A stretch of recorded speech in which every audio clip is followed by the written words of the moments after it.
Welcome back to the fourth estate. Vishnu join అయినారు మనతోటి. చెప్పండి, కొంతకాలంగా దీని మీద చర్చ జరుగుతుంది. నిజానికి శాసన వ్యవస్థల అధిపతులకు సంబంధించి శాసనసభ స్పీకర్లు కానివ్వండి, పార్లమెంట్ స్పీకర్లు కానివ్వండి, వాళ్ళ వ్యవహార శైలి మీద కూడా చర్చ జరుగుతున్నది. నిజానికి వాళ్ళ ఆంధ్రప్రదేశ్ శాసనసభలో స్పీకర్ మీద అవిశ్వాస తీర్మానం పెట్టింది ప్రతిపక్షం. దాని మీద చర్చ జరిగింది, ఆ తర్వాత విగిపోయింది అనుకోండి.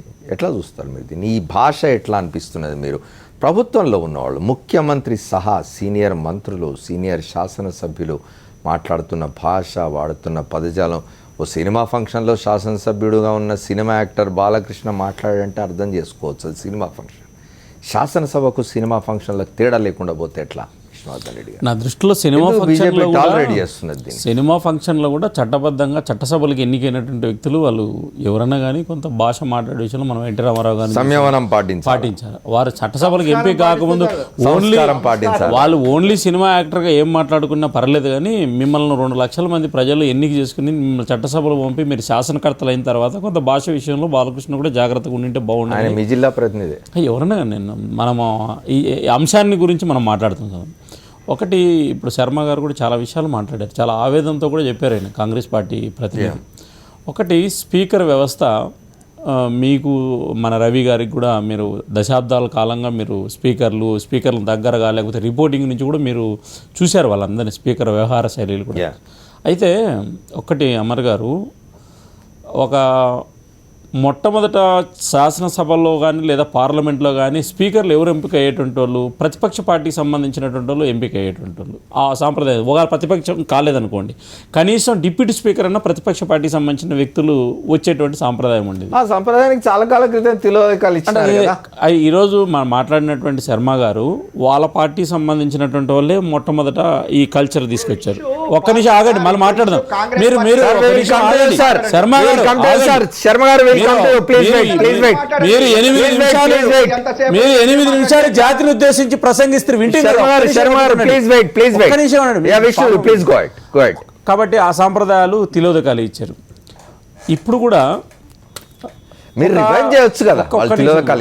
ఒక్క నిమిషం, మేము చేశాం కాబట్టి జయలలిత మా మిత్రపక్షం కాకపోయినా కూడా మేము లోక్సభలో మేము ఇచ్చినటువంటి డిప్యూటీ స్పీకరు వేరే పార్టీకి ఇచ్చాము.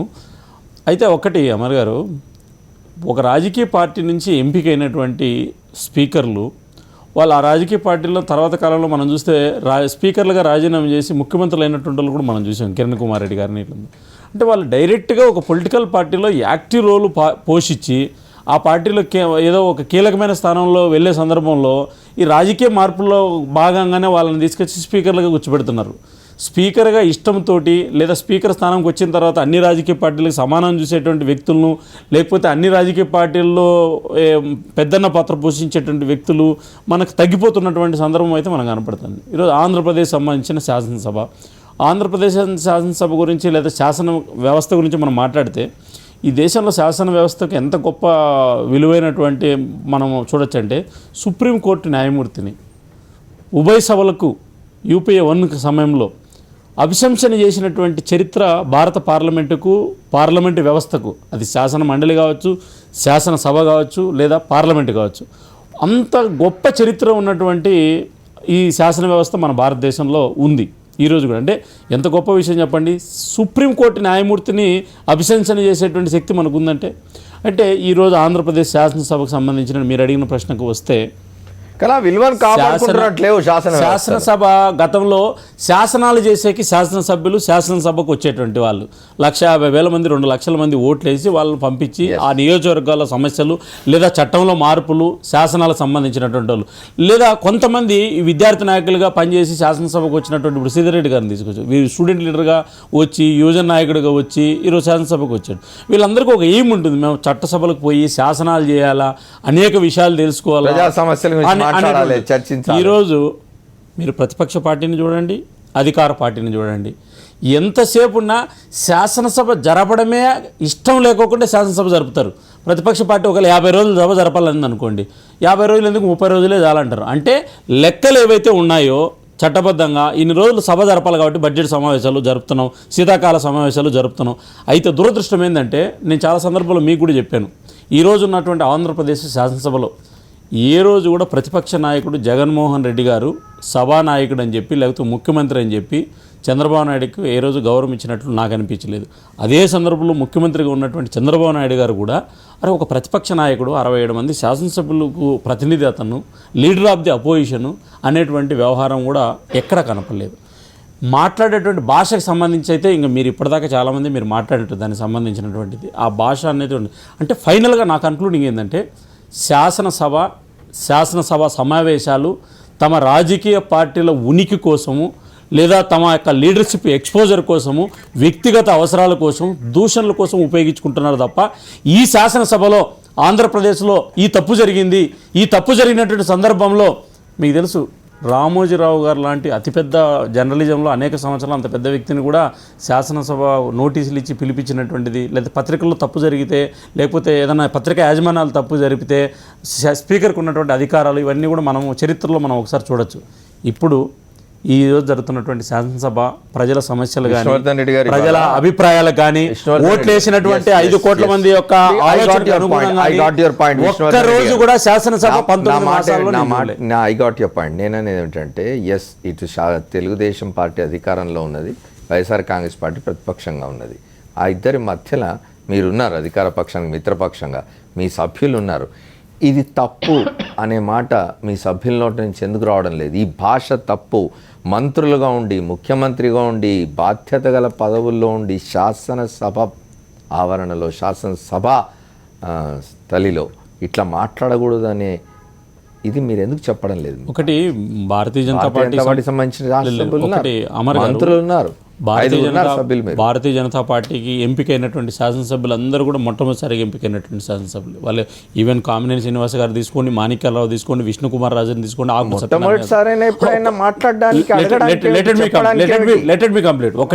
ఒకటి రెండోది ఏంటంటే మీరు విష్ణుకుమార్ రాజు గారి గురించి మనం శాసనసభ పక్ష నాయకుడిగా రోజా గారిని సస్పెండ్ చేసిన సందర్భంలో ముందు రోజు మనం చూసాం.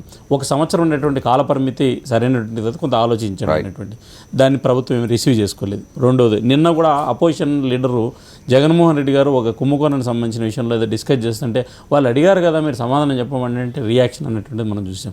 నేను నా పాయింట్ ఆఫ్ వ్యూ ఏంటంటే ఒక్క నిమిషం అమర్ గారు, నా పాయింట్ ఆఫ్ వ్యూ ఏంటంటే గతంలో అపోజిషన్ పార్టీకి సంబంధించినటువంటి పార్టీలో కూడా సీనియర్ ఎవరైతే శాసనసభ్యులు ఉంటారో వాళ్ళతోటి ప్రభుత్వానికి సంబంధించిన వ్యక్తులు సాంప్రదాయాలు లేదా గౌరవాలు ఇచ్చి వాళ్ళతో వీళ్ళతో మాట్లాడుకొని కొన్ని అంశాల మీద సభ జరిగే విధానం చూశారు. మనం పార్లమెంట్ చూద్దాం. వెంకయ్య నాయుడు గారు మొన్న పార్లమెంట్ సంబంధించిన విషయంలో సోనియా గాంధీ గారిని మన్మోహన్ సింగ్ గారిని ఇంటికి పిలిపించుకొని ప్రధానమంత్రి శాసనసభలో కూడా జరగాలి అంటున్నా. సీనియర్ శాసనసభ్యులు అధికార పార్టీలో కానీ ప్రతిపక్ష పార్టీలో ఉన్నటువంటి కానీ ఆ స్నేహపూరితమైనటువంటి వాతావరణం పెంపొందించుకోగలిగిన అవకాశం ఉంది. విష్ణువర్ధన్ రెడ్డి గారు అట్లాంటి అవకాశం మీ పార్టీకి ఇంకా ఎక్కువ ఉన్నదని చెప్తున్నాను. చెప్పండి. 2 విషయాలు అమర్ గారు, సోదరుడు విష్ణు చాలా విషయాలు మాట్లాడారు, చాలా బాగా మాట్లాడారు. 2 విషయాలు నివేదిస్తూ ఉన్నా. ఏం చెప్తానంటే చాలామంది వైఎస్ఆర్ కాంగ్రెస్ పార్టీ అంటే జగన్మోహన్ రెడ్డి గారిని రాజశేఖర రెడ్డి గారిని బలంగా ప్రేమించే ఎక్కువ మంది వ్యక్తులు మాకు ఫోన్ చేసి తిడుతూ ఉంటారు. ఎందుకు తిడతారంటే ఏమైనా జగన్ గారిని ఆ విధంగా మంత్రులు ముఖ్యమంత్రి మాట్లాడుతూ ఉంటే మీరు ఎందుకు ఆ స్థాయిలో తిట్టరు అని చెప్పని. సమస్య ఏమిటంటే తిట్టలేక కాదు, 1 సంస్కారం అడ్డొచ్చి 2 సభ్యత కాదని, అన్నిటికీ మించి జగన్మోహన్ రెడ్డి గారు వీటిని ఏమాత్రం సహించరు. వాళ్ళు ఎన్నిసార్లు ఎన్ని తిట్లు తిట్టినా జగన్మోహన్ రెడ్డి గారు మాకు పదే చెప్పేది ఏమిటంటే మీరు మాట్లాడే మాటల్లో ఎక్కడా కూడా అసభ్య పదజాలు ఉండకూడదు అనే మాట పదే చెప్తూ ఉంటారు. విష్ణు నువ్వు మాట్లాడేటప్పుడు నేను జోక్యం చేసుకోవాలా? దయచేసి కొంచెం మాట్లాడిని, దయచేసి నన్ను మాట్లాడిని. రెండోది ఏమిటంటే బీజేపీ గురించి చెప్పడం జరిగింది. మొన్న ఒక సంఘటన జరిగింది అమర్ గారు. 22 కోట్లు 74 కోట్లకి పోలవరంలో నామినేషన్ మీద ఏదైతే పెంచారు అని జగన్మోహన్ రెడ్డి గారు అడిగితే ఉమా గారు దానికి తప్ప అన్నిటికీ సమాధానం చెప్తే వెంటనే విష్ణుకుమార్ రాజు గారు లేచి చాలా గట్టిగా లేదా అది చాలా ముఖ్యమైన పాయింట్ జగన్మోహన్ రెడ్డి గారు మాట్లాడింది, నువ్వు సమాధానం చెప్పు, ఇది చాలా అన్యాయం, అవినీతిని గట్టిగా మాట్లాడాడు. తమాషా ఏంటంటే 10 నిమిషాల్లో ముఖ్యమంత్రి గారు సభలోకి వచ్చి బీజేపీ నాయకుల్ని బెదిరించే రీతిలో రికార్డుల పరంగా లైవ్ లో మాట్లాడిన తర్వాత వాళ్ళు గమ్మైపోయారు. అంటే మిత్రపక్షం కాబట్టి అంతమించి మాట్లాడే పరిస్థితి కాదు. విష్ణు నీ మాట ఏకీభవిస్తూ ఒక్క నిమిషం సార్, రోజా గారి గురించి అన్నారు. పిల్లిని కూడా రూమ్లో వేసి బాత్తే తిరగబడద్ది. Right. 100 సార్లు తిడితే You got your point. తిట్టకుండా ఉండాలంటే Right, సాధ్యం right. కాదు. అమర్ గారు నేను చాలాసార్లు అంటున్నాను, శాసనసభ అనేది దూషణ సభలాగా భీషణ సభలాగా ఇక్కడ ఒకటి రవి గారు, నేను ఒక మాట చెప్తాను, దాని తర్వాత ఈ కంటిన్యూ. నేను ఏమంటున్నాను సార్, ఇప్పుడు ఇప్పుడు శాసనసభ స్పీకర్ ఇది కూడా చర్చకు ఎందుకు వస్తున్నదంటే మంత్రులు, ముఖ్యమంత్రి ఇట్లాంటి భాష వాడడం వల్ల వస్తున్నది. దాని గురించి మాట. ఇప్పుడు శాసనానికి దుశ్శాసనానికి ఒక అక్షరమే కదా తేడా. శాసనసభలో కాస్త దారి తప్పితే అది కాస్త దుశ్శాసన సభలాగా మారిపోయేటటువంటి ఒక క్రమానికి అక్రమానికి ఒక అక్షరమే కదా తేడా. కాబట్టి చాలా జాగ్రత్త వహించాల్సి ఉంటుంది. శ్రీధర్ రెడ్డి గారు చెప్తున్నట్టుగా ఈసారి సమావేశాల్లో వైఎస్ఆర్ పార్టీ కొంత సంయమనం పాటించిన మాట నిజం. కానీ కొంతకాలం కిందటి వరకు ఇద్దరు కూడా దూషణ భూషణలో బాగానే పోటీ పడ్డారు. కాకపోతే వాళ్ళు ఎక్కువ మంది ఉన్నారు కాబట్టి ఎక్కువ తిట్టుండొచ్చు, లేకపోతే ఇంకోటి అయిండొచ్చు. ఏదైనా ఒకటి విష్ణు చెప్పిన దాంట్లో ఒక నిజం ఉంది. ప్రతిపక్ష నేత, ప్రభుత్వాధినేత ఒకరి ఉనికిని ఒకరు గౌరవించడం సంగతి తర్వాత, గుర్తించే పరిస్థితుల్లో మాత్రం లేదు. లేదు సుందరరామ శర్మ గారు ఒక ముఖ్యమైన మాట అన్నారు, ఆధారాలు అప్పగించడం అని. ఏమంటే ఈ రోజుతోనే మొత్తం సభలు కాలం అంతా ముగిసిపోవడం లేదు. మీరు ప్రాథమికంగా సభలో లేవనెత్తినప్పుడు సభా సంఘానికో సభాపతికో ఏదైనా కానీ ఏదో ఒకటి ఇస్తారు, తర్వాత క్రమం కొనసాగుతుంది కదా. అందుకని ఆధారాలు ఇవ్వాలి అంటే ఇంక ఇక్కడ ఇచ్చిన ఆధారం ఇంకెక్కడ ఇవ్వకూడదని చట్టం ఏమి వాళ్ళు ఆలోచించాలి. స్పీకర్ కూడా అండి, ఎవరైతే సభలో మెజారిటీ ఉన్నారో వాళ్ళ నుంచే స్పీకర్ ఎన్నుకోవడం అనేది జరుగుతూ ఉంటుంది. అది వీళ్ళిద్దరిని కాదని ఇంకో అంపైర్ వచ్చి పని లేదు. ఇవాళ శాసనసభలో వైఎస్ఆర్ కాంగ్రెస్ పార్టీకి సంబంధించిన సభ్యులు అన్నారు, స్పీకర్ అయిన తర్వాత అది నిజమే కదా. ఇప్పుడు ఇక్కడ ఐడియల్ సిచ్యువేషన్ అంటే మనం చూసాం లోక్సభలో సోమనాథ్ చటర్జీని చూసినాం స్పీకర్ గా, హీ యాక్టెడ్ ఇండిపెండెంట్లీ. అట్లా కూడా విష్ణు ఒక మంచి మాట చెప్పాడంటే పార్లమెంటు సుప్రీంకోర్టు జడ్జినే అభిశంసించిందని చెప్పని. నేనేమంటానంటే అదే జడ్జీలు ఈ దిగజారిన స్పీకర్ల మీద, వ్యవస్థ మీద ఒక కామెంట్ జారీ చేశారు. పార్టీ కార్యకర్తకి స్పీకర్కి తేడా లేకుండా. కానీ ఒక మాట బీజేపీ గురించి మీరు రాజకీయంగా అడిగింది, బీజేపీ తెలుగుదేశం వైఎస్ఆర్ పార్టీల మధ్య ఒక దాగుడు మూతల క్రమం మన రాష్ట్రంలో నడుస్తుంది. ఇప్పుడు కూడా శ్రీధర్ రెడ్డి ఎంతో సానుభూతి చూపిస్తున్నాడు. ఆయన మాత్రం ఏం చేస్తాడు, మిత్రపక్షం అని. అంటే విష్ణుకుమార్ రాజు గారు మొదటి దశలోనేమో పోలవరాన్ని అడిగారు, చంద్రబాబు వచ్చి దబాయించేసరికి మొత్తం మారిపోయింది. ఏమంటాడు ఆయన, మంత్రులు తిట్టింది ఆయన మాట్లాడడం వల్ల, మంత్రులు ఇలాంటి జగన్ గారు ఏకవచనంతో సంబోధించడం బాగలేదంటున్నారు. అంటే దాని గురించి చెప్పండి శర్మ గారు, చెప్పండి. నేను అదే చెప్పాను సార్. మెయిన్గా మనం మాట్లాడుతున్నటువంటిది స్పీకర్ల విషయంలో. ఇవాళ పార్లమెంట్లో కానీ శాసనసభల్లో కానీ ఇవాళ వస్తున్నటువంటి సమస్య ఏంటంటే సార్, ఇప్పుడు ప్రతిపక్షం మీద అధికార పక్షం కానీ, అధికార పక్షం మీద ప్రతిపక్షాలు గుర్తించినా గుర్తించకపోయినా స్పీకర్ కొంత సంయమనం పాటించాలి. ఇది ఇవాళ ఆంధ్రప్రదేశ్ మాట్లాడాల నేను మొత్తం ఇవాళ అన్ని రాష్ట్రాల్లోనూ వస్తున్నటువంటి ఇబ్బంది ఇదే. ఇంకొకటి కూడా ఏంటంటే, ఇందాక విష్ణు గారు చెప్పినట్టు ఇదివరకు స్పీకర్లు అంత ఇదిగా లేరు, చక్కగానే పనిచేశారు. కాంగ్రెస్ పార్టీ టైంలో కూడా శ్రీపాదరావు గారు కానివ్వండి, సురేష్ రెడ్డి గారు కానీ, నాదెండ్ల మనోహర్ కానీ, చివరికి సురేష్ రెడ్డి గారి మీద Telugu Desam party no confidence motion కూడా పెట్టింది ఆ రోజున, టీఆర్ఎస్ పార్టీ యొక్క సపోర్ట్ తీసుకుని. కానీ చాలా హుందాగా నడవటం జరిగింది ఆ రోజున సభ. ఎప్పుడు కూడా ఒకళ్ళనొకళ్ళు తిట్టుకుంటుంటే ఆపటం అది జరగలే. ఇప్పుడు నిన్న మంత్రులు ఎవరైతే ఆ రకంగా మిగతా విషయాలు మాట్లాడినప్పుడు సార్ వాళ్ళ మీద ఎందుకు చర్యలు తీసుకోలేదు? అదేదో చిన్న విషయం అయినట్టుగా మీరు అట్లా మాట్లాడటం తప్పండి అనకుండా ఒక్కసారి కనుక వాళ్ళ మీద కూడా కనుక చర్యలు తీసుకున్నట్లయితే ఈ రకమైనటువంటి దూషణలు, ఆరోపణలు రావని చెప్పని నేను భావిస్తున్నా. ఇంకొకటి ఏంటంటే, స్పీకర్ గారికి ఉండేటువంటి కొన్ని సమస్యలు నిజంగా కూడా ఉన్నాయి. ఇవాళ ఏంటంటే, వాళ్ళు రాజకీయ పార్టీ నుంచి గెలిచాక రేపు వాళ్ళకి మళ్ళా సీట్ వస్తుందో రాదో అనేటువంటిది ఒక ప్రాబ్లం తోటి కూడా ఇవాళ రోజున వ్యవస్థలో ఉన్నది.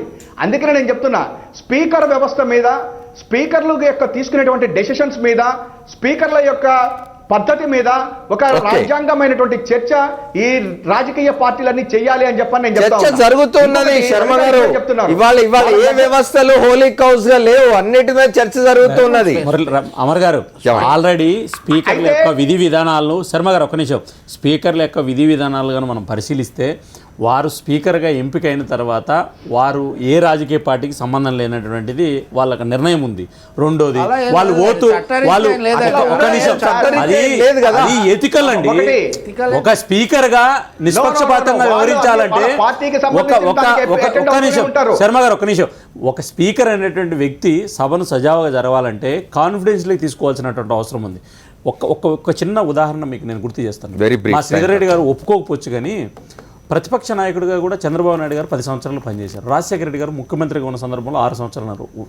ఈ రోజు ప్రతిపక్షం కంటే కూడా ఆ రోజు రాజశేఖర రెడ్డి గారు లాంటి పర్సనాలిటీ లేదా 9 ఏళ్ళ అనుభవం ఉన్నటువంటి చంద్రబాబు నాయుడు గారు అపోజిషన్ ఇవి మనం ఒకసారి పరిగణలోకి తీసుకుంటే ఇక బీఏసీ కానీ స్పీకర్తో సంబంధాలు కానీ వాస్తవంగా కూడా రాజశేఖర రెడ్డి గారు ప్రతిపక్ష నేతగా ఉన్న సందర్భంలో కూడా వ్యవహారాలు బాగా జరిగినాయి. చంద్రబాబు నాయుడు గారు కూడా ఇష్టం ఉన్నా ఇష్టం లేకపోయినా బీఏసీ మీటింగ్లో పోయి కూర్చోవడం కూడా జరిగింది. దురదృష్టం ఏంటంటే ఒకవేళ జగన్మోహన్ రెడ్డి గారి పట్ల దురుసుగా మాట్లాడుతున్నారు, అసభ్య పదజాలం మాట్లాడుతున్నారు, ఇరిటేటింగ్ మాట్లాడుతున్నారు, ఇవన్నీ వాస్తవాలే మనం టీవీలో చూస్తున్నాం. అదే సందర్భంలో వైఎస్ఆర్ కాంగ్రెస్ పార్టీకి సంబంధించిన వ్యక్తులు కూడా ఈ అమర్ గారు చెప్పింది చాలా మన రవి గారు చెప్పింది చాలా ఇంపార్టెంట్. ఏంటంటే ఈ శాసనసభ సమావేశాల్లో మాత్రం కొంత వైఎస్ఆర్ కాంగ్రెస్ పార్టీ వాళ్ళ వ్యూహమో లేకపోతే కావాలని తగ్గి మాట్లాడుతున్నారో లేకపోతే అనుభవాలో మాకు తెలియదు కానీ కొంత జాగ్రత్తగా ఉన్నారు. ఒకటి అమర్ గారు, శాసనసభ స్పీకర్ అనేటువంటి వ్యక్తి మీద ప్రతిపక్షానికి విశ్వాసం ఉండాలి, అట్ ద సేమ్ టైం అధికార పార్టీకి విశ్వాసం ఉండాలి. నేను అంతకుముందు ఒక విషయం చెప్పాను. ఏంటంటే శాసనసభ వెరీ ఫస్ట్ శాసనసభకు వచ్చేటువంటి సభ్యులు కానీ ప్రభుత్వం కానీ వాళ్ళు బీఏసీ మీటింగ్ పెట్టుకుని ఈ అంశాలు మాట్లాడదామని ఏవైతే అనుకుంటున్నారో కనీసం 15% కూడా చర్చ చర్చ జరగట్లేదు. రెండోది మీరు శర్మ గారు ఒక విషయం చెప్పారు, దీన్ని జాతీయ స్థాయిలో చర్చ జరగాలి, విధి విధానాల గురించి చెప్పారు. ఒకటి ఈరోజు రాజకీయ పార్టీలు తమ యొక్క అధికారంలోకి వచ్చినటువంటి వాళ్ళు కానీ ప్రతిపక్షంలోకి వచ్చినటువంటి వాళ్ళు కానీ తమ బాధ్యతలు మర్చిపోయినప్పుడు మీరు ఎన్ని చట్టాలు చేసుకున్నా ఎన్ని రాసుకున్నా ఉపయోగం లేదు. వన్ సెకండ్ మరి ఇప్పుడు మన చర్చ అంతా వింటున్న సెఫాలజిస్ట్ మస్తాన్ వలి గారు ఏదో మనతో మాట్లాడుతూ అంటారు. చెప్పండి మస్తాన్ వలి గారు. సార్ నమస్కారం సార్. చెప్పండి బ్రీఫ్. దురదృష్టం ఏంటంటే భారతదేశంలో మనకంటే వెనుకబడినటువంటి రాష్ట్రాలు, మనకంటే అక్షరాస్యతలో కానివ్వండి అభివృద్ధిలో కానివ్వండి వెనుకున్నాయని చెప్పుకున్నటువంటి బీహారు, జార్ఖండ్, ఉత్తరప్రదేశ్ లాంటి రాష్ట్రాల్లో అసెంబ్లీలు చాలా చక్కగా జరుగుతున్నాయి. అన్నిట్లో ముందున్నాం అనుకున్నటువంటి ఆంధ్రప్రదేశ్ లాంటి రాష్ట్రాల్లో అసెంబ్లీ యొక్క వ్యవహార శైలి, అసెంబ్లీ యొక్క పనితీరు చాలా నిరాశకు నిస్పృహకు గురి చేస్తా ఉంది.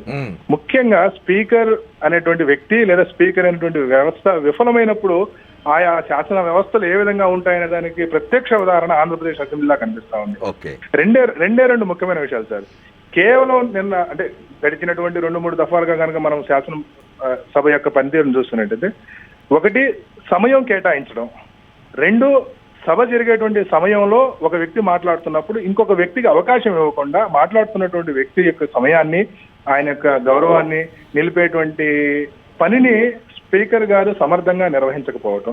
మూడోది సింపుల్ గా ఎవరైతే పార్టీలు మారుతా ఉన్నారో ఈ పార్టీలు మారుతున్నటువంటి వ్యక్తుల పట్ల కఠినంగా వ్యవహరిస్తాను అనేటువంటి సంకేతాలు కూడా పంపకపోవటం. చాలా స్పష్టంగా ఈ 2-3 విషయాల పట్ల స్పీకర్ వ్యవస్థ విఫలం కావటం దురదృష్టవశాత్తు టీవీల ముందు కూర్చున్నటువంటి కోట్లాది మంది చాలా నిరాశ ప్రతిపక్ష మాట్లాడినవ్వండి విష్ణువర్ధన్ రెడ్డి గారిని మాట్లాడినవ్వండి. ప్రతిపక్ష పార్టీ పాత్ర పోషిస్తుందా? లేకుండా పోతే శాసనసభ సమయాన్ని అధికార పార్టీ ఎట్లయితే వ్యవహరిస్తుందో ప్రతిపక్ష పార్టీ కూడా అట్లే వ్యవహరిస్తుంది ఆంధ్రప్రదేశ్ లో. నేను ఓవరాల్ గా అసెంబ్లీ గురించి మాట్లాడాను. నేను ఏ పార్టీ గురించి మాట్లాడాను? ముఖ్యంగా నేను స్పీకర్ గారి గురించి, స్పీకర్ వ్యవస్థ గురించి మాట్లాడాను. స్పీకర్ కు సహకరిస్తున్నారా? స్పీకర్ కు ప్రతిపక్ష పార్టీ సహకరిస్తుందా? నేను అడిగింది ప్రతిపక్ష పార్టీ, పాలకపక్ష పార్టీ లేకపోతే చూడాలి అనేది వాళ్ళు చెప్తుంది. ఓకే మస్తాన్ వలి గారు ప్లీజ్ మీరు లైన్ లో ఉండండి. ఒక్క నిమిషం లైన్ లో ఉండండి. మస్తాన్ వలి గారు చాలా చక్కగా బ్రీఫ్ మనకు చాలా చక్కగా చెప్పారు. ఎందుకని చెప్తున్నానంటే మస్తాన్ వలి గారు చెప్పింది ఏమిటంటే ఏదైతే అసెంబ్లీలో ఒకరు మాట్లాడేటప్పుడు మరొకరు నలవ చేయకూడదని చెప్పని నిన్నటి రోజు అమర్ గారు జగన్మోహన్ రెడ్డి గారు మాట్లాడుతూ ఉంటే 48 సార్లు 21 మంది తెలుగుదేశం పార్టీ దగ్గర ముఖ్యమంత్రి దగ్గర నుంచి మంత్రుల దాకా అడుగడుగున అడ్డం పడ్డారు. ఇప్పుడు స్పీకర్ స్థానంలో ఉన్న వ్యక్తి మంత్రులు మాట్లాడుతుంటే వేరే వాళ్ళని జోక్యం చేసుకునేరు, చంద్రబాబు నాయుడు గారు మాట్లాడుతుంటే వేరే వాళ్ళని జోక్యం చేసుకునేరు, జగన్మోహన్ రెడ్డి గారు మాట్లాడుతున్నా వైసీపీ ఎమ్మెల్యేలు మాట్లాడుతున్నా వాళ్ళు ఎవరు చేయిస్తున్నా వాళ్ళు మైకిస్తూ ఉంటారు. కాబట్టి